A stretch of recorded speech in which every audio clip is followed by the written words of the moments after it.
হৈছে ৰিয়া আৰু এয়া তাইৰ গিৰিয়েক প্ৰহ্লাদ আৰু এয়া ৰিয়া আৰু প্ৰহ্লাদৰ 2 সন্তান নিবিড় আৰু নয়না। নিবিড়ৰ বয়স 7 বছৰ আৰু নয়নাৰ 5 বছৰ। এইখনেই হৈছে ৰিয়াৰ এখন সৰুকৈ সুখৰ সংসাৰ। পৰিয়ালটোত মানুহ মাত্ৰ 4 জনেই।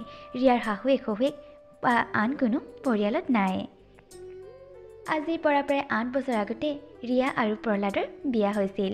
ৰিয়াৰ মাক দেউতাকে প্ৰহ্লাদক নিজেই ৰিয়াৰ বাবে পচন্দ কৰিছিল, কিন্তু ৰিয়াই প্ৰহ্লাদক নিজে পচন্দ কৰা নাছিল। মাক দেউতাকৰ কথা মতেহে তাই বিয়াত বহিছিল। বিয়াৰ আগতে তাই ৰিয়া নামৰ আন এজন ল'ৰাক পচন্দ কৰিছিল, কিন্তু সেইটো সময়ত ৰিয়া নিজৰ ভৰিৰ ওপৰত থিয় দিবলৈ সক্ষম হোৱা নাছিল।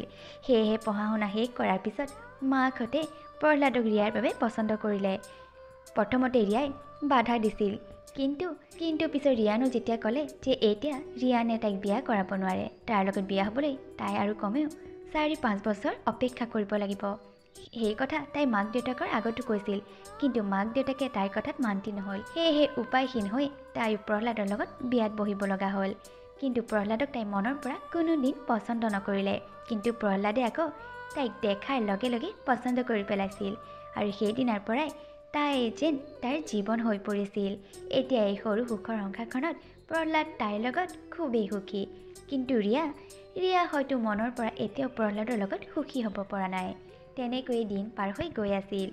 তাৰ পিছতে এদিন হঠাতে 8 বছৰৰ পিছত ৰিয়াৰ ছ'চিয়েল মিডিয়া একাউণ্টত তাইৰ এক্স বয়ফ্ৰেণ্ড ৰিয়ানৰ এটা ফ্ৰেণ্ড ৰিকুৱেষ্ট আহিল। দেখাৰ লগে লগে তাই আচৰিত হৈ পৰিল আৰু তাই এক মুহূৰ্তও একো ভাবি নোচোৱাকৈ ৰিয়ানৰ ফ্ৰেণ্ড ৰিকুৱেষ্টটো একচেপ্ট কৰি পেলালে। আৰু তাৰপিছতে ৰিয়ানে মেছেজ কৰি তাইক ফোন নাম্বাৰটো বিচাৰিলে আৰু তাইও লগালগ তাইৰ ফোন নাম্বাৰটো দি দিলে। তাৰপিছতে ৰিয়ানে তাইলৈ ফোন কৰিলে। ৰিয়া, কোৱাচোন, খবৰ কোৱা তোমাৰ। 8 বছৰৰ পিছত তোমাক হঠাতে এনেকৈ লগ পাই যাম বুলি ভবাই নাছিলোঁ। প্ৰথমতে তোমাৰ নামটো দেখি মই ভাবিছিলোঁ নামটোহে একেই। তাৰপিছতে প্ৰফাইলটো গৈ চেক কৰিলোঁ, দেখিলোঁ সেয়া সঁচাই তুমি। মনটো ভাল লাগি গ'ল। ৰিয়ান, মোৰো মনটো আজি বিৰাট ভাল লাগিছে। তোমাকো এনেকৈ লগ পাম বুলি মই যে সপোনতো কল্পনা কৰা নাছিলোঁ। কিন্তু কেনেকুৱা ভাগ্য চোৱাচোন, 8 বছৰৰ পিছত তোমাক এনেকৈ লগ পাই গ'লোঁ। আচ্ছা, তুমি এতিয়া কি কৰি আছা বৰ্তমান? ৰিয়া, মই চহৰৰ বহুত ডাঙৰ কোম্পানী এটাত চাকৰি পালোঁ নহয়, এজ এ মেনেজাৰ। তেনেকৈ চলি আছোঁ আৰু এতিয়া। আচ্ছা, তোমাৰ কোৱা, তুমি কিহত ব্যস্ত বৰ্তমান? মই তেনেকৈ একো কামতে ব্যস্ত হৈ থকা নাই।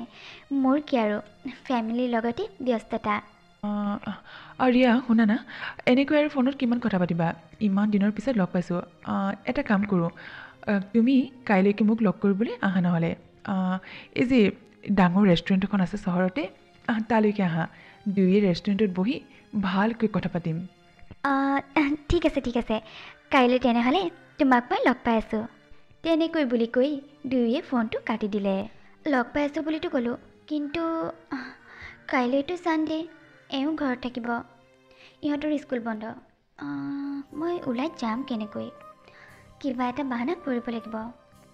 বুলি ভাবি পিছদিনাখন দেওবাৰে ৰিয়াই প্ৰহ্লাদৰ আগত এটা বুদ্ধি কৰিলে। প্ৰহ্লাদ, শুনা না, মোৰ ফ্ৰেণ্ড এগৰাকীৰ মাকৰ মানে গাটো অকণমান বেয়া, হস্পিটেলতে এডমিট হৈ আছে। সেয়েহে মই ভাবিছোঁ মই এপাক গৈ খবৰ কৰি আহোঁগৈ। আজিতো ছানডে, তুমিতো ঘৰতে থাকিবা, গতিকে তুমি নিবিড় আৰু নয়নাক চোৱা চিতা কৰিবা। মই পটককৈ তাইৰ মাকক চাই থৈ আহোঁগৈ।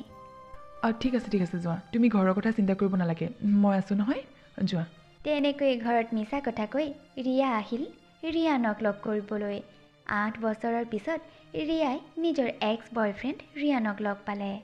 ৱাও, ৰিয়া, তুমি বহুত চেঞ্জ হৈ গ'লা দেই। বাই দ্য ৱে, আগতকৈ কিন্তু বেছি ধুনীয়া হ'লা।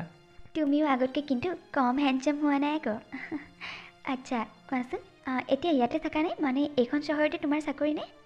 নহয়, এইখন চহৰতে মোৰ চাকৰি নহয়। আচলতে মই এমাহৰ ছুটীতহে আহিছোঁ এতিয়া ইয়ালৈ, সেয়েহে এমাহ ইয়াতে আছোঁ। মানে এমাহে থাকিবা তুমি ইয়াত, তাৰপিছত আকৌ যাবাগৈ? এমাহে থাকিম ইয়াত মই, তাৰপিছতে আকৌ কামৰ জেগালৈ যাবগৈ লাগিব। আৰু কোৱাচোন, তোমাৰ ফেমিলিত কোন কোন আছে? মানে তোমাৰ হাজবেণ্ডৰ ফেমিলিত? ফেমিলিত মানে তেনেকৈ কোনোৱেই নাই। মা দেউতাৰ মোৰ বিয়াৰ এবছৰমানৰ ভিতৰতে ঢুকাইছে। এতিয়া মাত্ৰ মোৰ হাজবেণ্ড আৰু মোৰ 2টা ল'ৰা ছোৱালী আছে। অ'কে, ঠিকে আছে দিয়া। আচ্ছা ৰিয়া, তোমাৰ বাৰু আমাৰ সেই আগৰ দিনবোৰলৈ মনত পৰেনে? মানে আমাৰ কলেজৰ সেই দিনবোৰলৈ আমি যে ডেটত গৈছিলোঁ, সেইবোৰ কথা, সেইবোৰ দিন। কিয় মনত নপৰিব? মনত পৰে ৰিয়ান।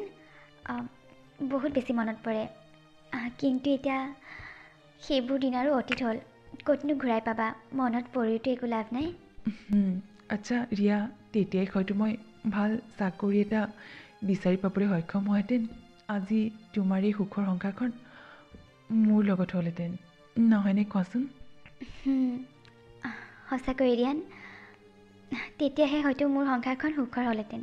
এতিয়া মোৰ সংসাৰ আছে, কিন্তু সেয়া মোৰ বাবে হয়তো সুখৰ নহয়। মই সদায় তোমাৰ লগত সংসাৰ এখন কৰাৰ সপোন দেখিছিলোঁ। কিন্তু সময়ত চোৱাচোন, ভাগ্যৰ খেল, মোৰ বিয়াখন আকৌ প্ৰহ্লাদৰ লগতহে হ'লগৈ। প্ৰহ্লাদৰ লগত মোৰ সংসাৰখন আছে সঁচা, কিন্তু মই বিচৰা ধৰণে হেপী নহয় মই। এইবোৰ তুমি কি কৈছা ৰিয়া? ৰিয়া, মই তোমাক এটা প্ৰশ্ন সোধোঁ। মানে মই এতিয়াও ছিংগল আছোঁ। মই যদি এতিয়াও তোমাক বিয়াৰ বাবে প্ৰস্তাৱ আগবঢ়াওঁ, তুমি কি উত্তৰ দিবা? মানে এতিয়াও তুমি প্ৰহ্লাদ, তোমাৰ ল'ৰা ছোৱালী দুটাক এৰি থৈ মোৰ লগত বিয়াত বহিব পাৰিবা? ৰিয়ানৰ এনে কথা শুনি প্ৰথমতে ৰিয়া অকণমান আচৰিত হ'ল। তাৰপিছতে তাইও কৈ দিলে যে সি যদি এতিয়াও তাইক বিয়া কৰাব বিচাৰে, তেনেহ'লে তাইও বোলে তাইৰ সংসাৰখন এৰি তাৰ লগত বিয়াত বহিব পাৰিব। এনেও হেনো তাই সংসাৰখনত সুখী নহয়ে। ঠিক আছে ৰিয়া, তেনেহ'লে এমাহৰ পিছতে মই এইখন চহৰৰ পৰা মোৰ চাকৰি কৰা চহৰখনলৈ উভতি যাম। তেতিয়া তেনেহ'লে তুমি মোৰ লগতে ওলাবা। আমি নতুন চহৰখনত গৈ এটা নতুন জীৱন, এখন নতুন সংসাৰ আৰম্ভ কৰিম। এনেকৈ এতিয়া ৰিয়ান আৰু ৰিয়াৰ পুনৰ ডেটিং আৰম্ভ হ'ল। তাইতো ৰিয়ানক কথাই দি পেলালে যে তাই ৰিয়ানৰ লগত এমাহৰ পিছত পলাই যাবগৈ। ৰিয়ানে চাকৰি কৰা সেই চহৰখনত গৈ তাৰ লগত এখন নতুন সংসাৰ কৰিবগৈ। তেনেকৈ এতিয়া দিনবোৰ পাৰ হ'বলৈ আৰম্ভ কৰিলে। তাইও পুনৰ ৰিয়ানৰ লগত এখন সংসাৰ কৰাৰ সপোন দেখিবলৈ আৰম্ভ কৰিলে। তাইতো ঘৰৰ কাম বনত এতিয়া একেবাৰে মনেই নাই। ঘৰৰ একো দায়িত্বতে তাইৰ যেন মন নাই। এনি টাইম ৰিয়ানৰ লগত ফোনত কথা পতাতে এতিয়া ৰিয়া ব্যস্ত হৈ থাকে। দিনৰ দিনটো ফোনত ব্যস্ত হৈ থকা দেখিও গিৰিয়েকে তাইক একো প্ৰশ্নই নকৰে যে তাই কাৰ লগত ব্যস্ত হৈ আছে।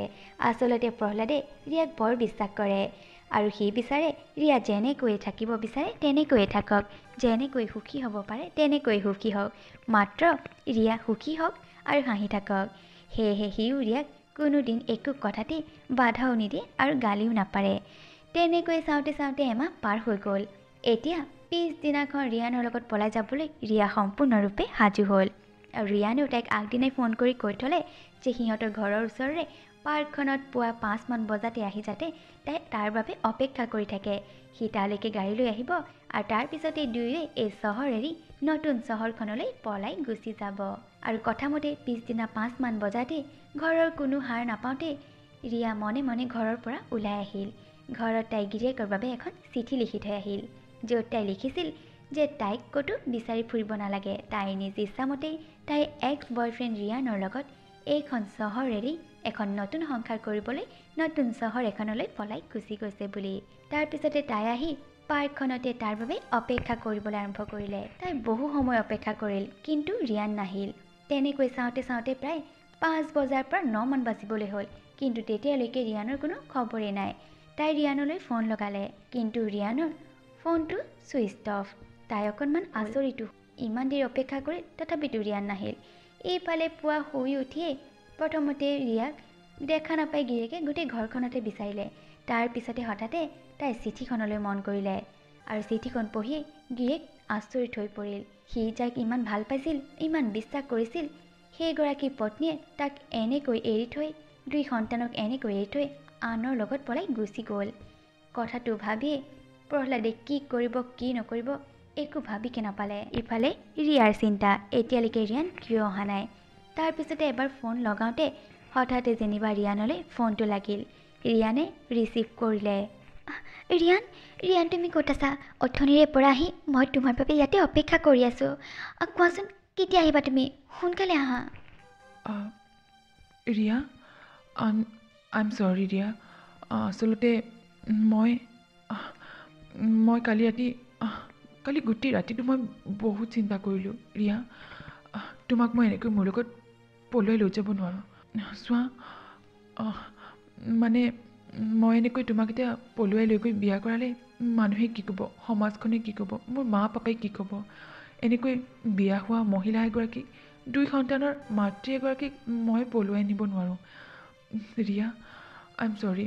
আচলতে 8 বছৰৰ পিছত তোমাক হঠাতে লগ পাই মই একেবাৰে ইম'শ্যনেল হৈ গৈছিলোঁ। সেয়েহে তোমাক পলুৱাই নি বিয়া পতাৰ কথা চিন্তা কৰিছিলোঁ।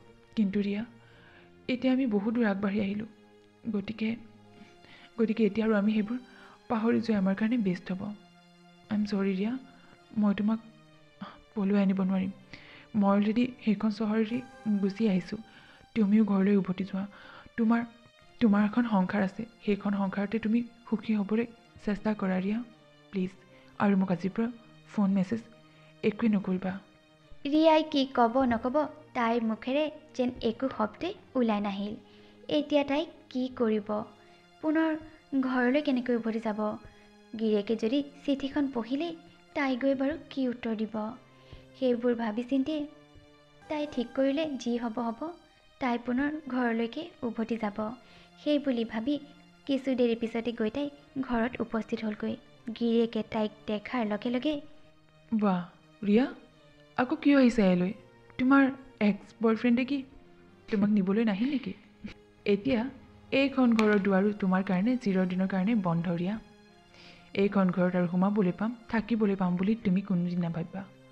মই নাজানো তুমি পুনৰ কিয় ঘূৰি আহিছা, কিন্তু মই এটা কথা তোমাক ক'ব বিচাৰোঁ যে এতিয়া তুমি মোৰ ঘৰখনলৈ ঘূৰি আহিব নালাগে। যদি ঘূৰি যাব বিচাৰিছা, তুমি তোমাৰ মা দেউতাৰ ঘৰখনলৈ যোৱা। এইখন ঘৰত আৰু তোমাৰ বাবে কোনো স্থান নাই। মই আৰু মোৰ 2 সন্তান নিবিড় আৰু নয়না এইখন ঘৰত সুখী আছোঁ। গতিকে এইখন ঘৰত তোমাৰ স্থান নাই। তুমি ইয়াৰ পৰা যাব পাৰা। গিৰিয়েকক তাই ঘৰত থাকিবলৈ দিবলৈ বহুত ৰিকুৱেষ্ট কৰিছিল, কিন্তু গিৰিয়েকে তাইৰ কথা নুশুনিলে। আৰু ঠিকেইতো, আজি ৰিয়ানে তাইক নিবলৈ নাহিলে বুলিহে অহাহেঁতেনতো তাই গিৰিয়েক, 2 সন্তান, সুখৰ সংসাৰখন এৰি থৈ গুচিয়ে গ'লহেঁতেন।